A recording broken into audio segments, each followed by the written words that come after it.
Wara li nhar il-ġimgħa pajjiżna daħal f'riċessjoni ekonomika, illum sar magħruf li Malta hija wieħed minn 6 pajjiżi membri tal-Unjoni Ewropea fejn il-produzzjoni industrijali ilha tonqos xahar wara ieħor għal 6 xhur konsekuttivi.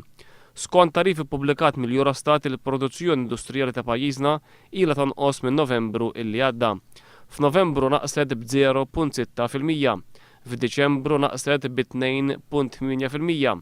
F'Jannar naqset b'4.4%, fi Frar imbagħad naqset b'10.3%, u f'Marzu u f'April il-produzzjoni industrijali naqset b'2.7% u b'1.9% rispettivament.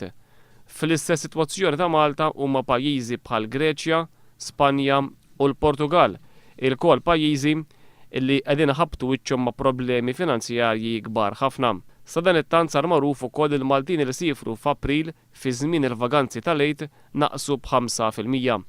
Naqsu b'iktar minn 1200 il-Maltin illi sifru lejn pajjiżi tal-Unjoni Ewropea, bl-ikbar tnaqqis jkun fin-numru ta' Maltin illi sifru lejn l-Italja.